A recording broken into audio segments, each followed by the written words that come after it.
बैठे हैं उसकी आराधना करना भी बहुत जरूरी है। सबसे पहले आपको इस छठ महापर्व की हार्दिक शुभकामनाएं। जितने भी सदस्यजन बैठे हैं, आइए बहुत सुंदर सुंदर छठी मैया के गीत से माँ को बुलाते हैं, माँ का आवाहन करते हैं। एक बार जयकारा लगाएंगे, बोली छठी मैया की, सच्चे दरबार की।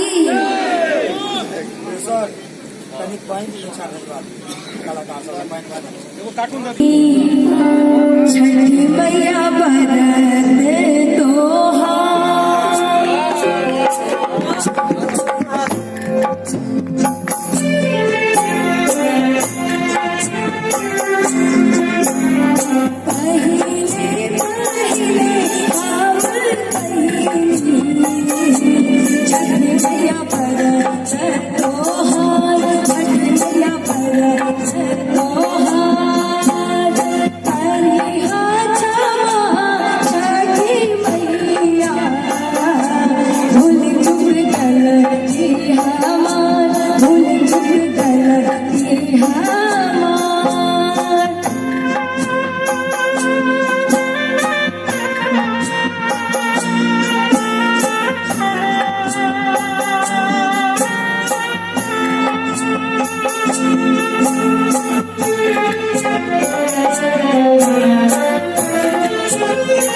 मीठी मीठी ताली बजाते हुए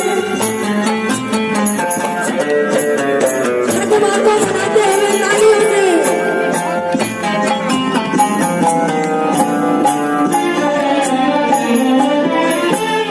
घाट सजवली मनोहर मैया तोरा भगतिया पार, मैया तोरा भगतिया पार। लीना रखिया मैया आशीष हजार, आशीष हजार। पहले पहले आम कैली छठी मैया बरत तोहार, छठी मैया बरत तोहार, छठी मैया बरत